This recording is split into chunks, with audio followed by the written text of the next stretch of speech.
Habakkuk chapitre 1. Voici le message que Dieu a fait connaître au prophète Habakkuk dans une vision. Le prophète fait appel au Seigneur. Seigneur, je vais t'appeler au secours. Pendant combien de temps? Tu n'écoutes pas. Je crie contre la violence, mais tu ne sauves pas. Pourquoi est-ce que tu me fais voir le mal? Pourquoi regardes-tu notre misère sans réagir? Partout autour de moi, les gens pillent et agissent avec violence. Il n'y a que des procès et des disputes. Personne n'applique les lois. Personne ne rend la justice comme il faut. L'homme mauvais attaque celui qui est honnête, et les juges rendent des jugements injustes. Le Seigneur répond, les Babyloniens arrivent. Le Seigneur dit, observez bien ce qui se passe parmi les autres peuples. Soyez étonnés et très surpris. Oui, quelque chose d'extraordinaire va arriver pendant votre vie. Si on vous raconte cela, vous ne le croirez pas. Je fais venir les Babyloniens, ce peuple violent et sans pitié. Ils vont partout sur la terre pour conquérir les régions qui ne sont pas à eux. Ce sont des gens terribles et effrayants. Ils décident seuls de leurs droits et de leur pouvoir. Leurs chevaux courent plus vite que les léopards. Ils sont plus rapides que les loups qui vont chasser le soir. Leurs cavaliers arrivent de loin et bondissent. Ils volent comme l'aigle qui tombe sur un animal pour le dévorer. Ils arrivent tous pour piller, le visage tendu en avant par l'envie. Ils rassemblent des prisonniers, aussi nombreux que les grains de sable. Ces gens-là se moquent des rois. Ils traitent avec mépris ceux qui gouvernent. Ils n'ont pas peur des villes bien protégées. Ils font des terrasses de terre pour les prendre toutes. Ils passent comme une tornade et continuent leur chemin. Pour eux, ce qui compte, c'est leur force. Elle est leur Dieu. Le prophète fait de nouveau appel au Seigneur. Depuis toujours, c'est toi qui es le Seigneur. Tu es mon Dieu, tu es saint, et tu ne meurs pas. Seigneur, tu as choisi les Babyloniens pour nous juger. Toi, mon solide rocher, tu les as chargés de nous punir. Tu as les yeux trop purs pour regarder le mal. Tu ne peux pas accepter de voir le malheur. Pourtant, tu regardes sans rien dire ceux qui trompent les autres. Quand les gens mauvais détruisent ceux qui sont plus justes qu'eux, tu ne dis rien. Tu traites les humains comme les poissons, comme les petites bêtes qui n'ont pas de maître. Oui, pourquoi? Les Babyloniens prennent les gens comme le poisson pris au crochet. Ils les ramènent dans leur filet et ils sont fous de joie. Ils offrent des sacrifices à leur filet. Ils brûlent de l'encens en leur honneur. En effet, grâce à eux, ils attrapent beaucoup de poissons et mangent une nourriture délicieuse. Est-ce qu'ils arrêteront un jour d'utiliser leur filet pour tuer sans pitié les autres peuples?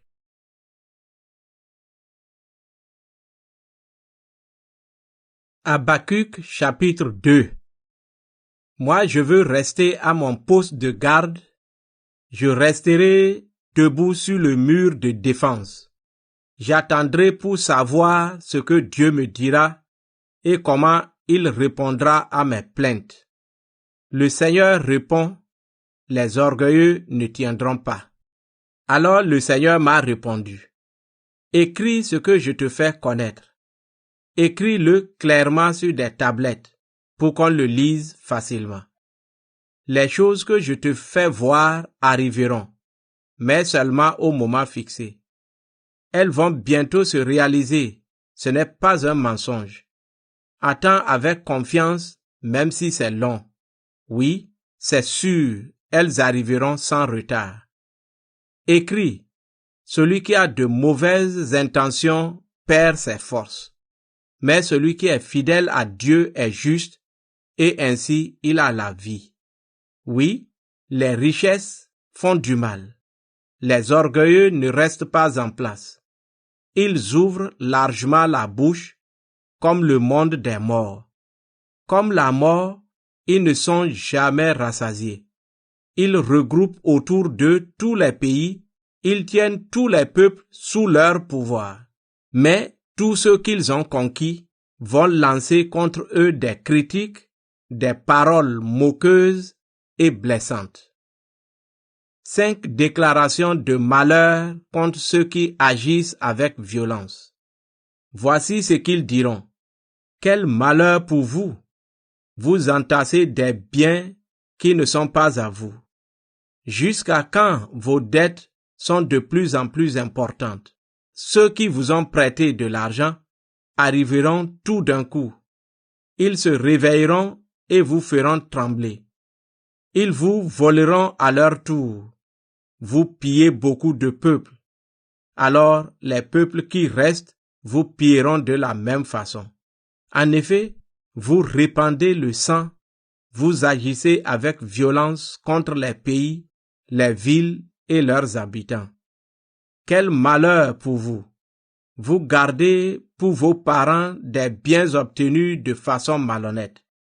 Cela vous permet d'avoir une bonne situation pour éviter d'être touché par le malheur. Vos projets couvriront vos parents de honte. En détruisant de nombreux peuples, vous vous détruisez vous-même. Même les pierres des murs crieront pour vous accuser, et les bois qui soutiennent la maison leur répondront. Quel malheur pour vous! Vous construisez et développez vos villes par des assassinats et par l'injustice. C'est pourquoi les peuples se fatiguent pour du feu. Les populations se donnent du mal pour rien. Est-ce que tout cela ne vient pas du Seigneur de l'univers? Oui, tous connaîtront la gloire du Seigneur. Elle remplira la terre comme l'eau remplit les mers. Quel malheur pour vous! Vous donnez à boire aux autres une boisson dangereuse comme du poison. Vous voulez qu'ils deviennent ivres pour les voir tout nus. Mais vous serez couverts de honte et non d'honneur. Buvez à votre tour et montrez-vous tout nus. Le Seigneur vous obligera à boire la coupe de sa colère et votre honneur se changera en honte. Oui, la violence commise contre le Liban se répandra chez vous. Vous avez tué des animaux, alors des animaux vous feront trembler de peur. Tout cela arrivera parce que vous répandez le sang, parce que vous agissez avec violence contre les pays, les villes et leurs habitants. À quoi sert de fabriquer des faux dieux? Ce sont seulement des statues en métal qui font croire à des choses fausses. C'est un artisan qui les a fabriquées et elles ne parlent pas. Alors pourquoi cet artisan met-il sa confiance en elles? Quel malheur pour vous! Vous dites à un morceau de bois, « Réveille-toi !» Vous dites à une statue en pierre qui ne parle pas, « Arrête de dormir !» Pourtant, ils ne peuvent rien vous apprendre.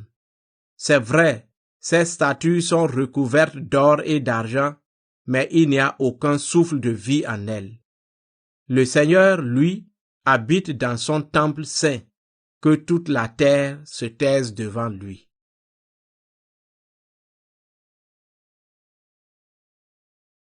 Habacuc, chapitre 3. Le prophète chante les grandes actions de Dieu. Voici une prière du prophète Habacuc. Il a chanté comme un chant de deuil. Seigneur, j'ai entendu parler de tes grandes actions. Seigneur, je tremble devant elles. Pendant notre vie, montre des actions semblables. Pendant notre vie, fais-les connaître. Même si tu es en colère, souviens-toi de ta tendresse. Dieu arrive de Théman, le Dieu saint vient des montagnes de Paran. Sa grandeur couvre le ciel et la terre est remplie de sa louange. Il brille comme la lumière. Des rayons sortent de sa main, là où se cache sa puissance. Une épidémie de peste avance devant lui, et la fièvre brûlante marche derrière lui. Quand il s'arrête, la terre tremble. Quand il regarde les peuples, ceux-ci ont peur de lui. Les montagnes de toujours se fendent, et les collines anciennes sont renversées, elles qui étaient autrefois son chemin. Je vois les gens de Couchan se courber sous le malheur dans leurs tentes, et les gens de Madian trembler de peur dans leurs abris. Seigneur, est-ce contre les rivières que tu es en colère? Oui, est-ce contre les rivières?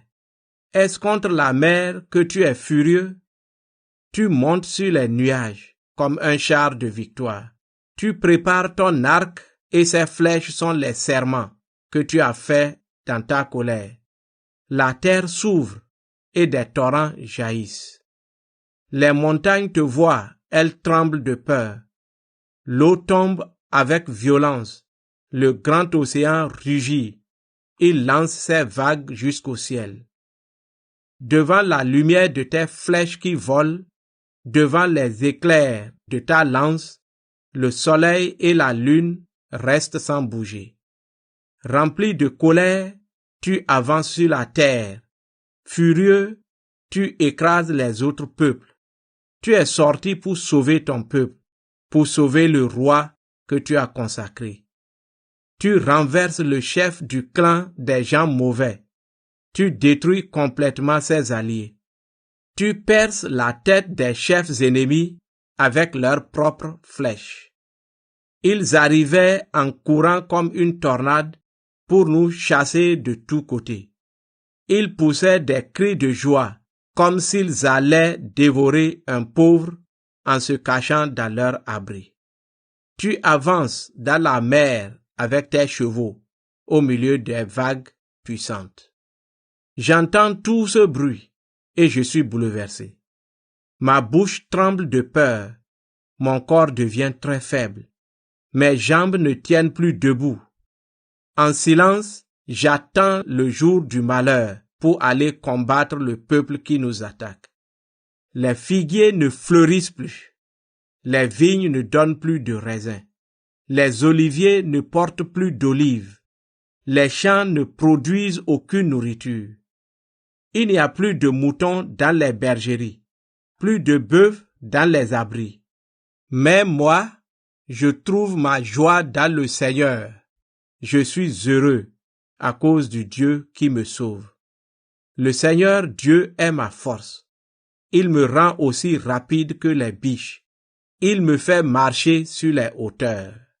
Pris dans le livre du chef de chorale, avec instruments à cordes.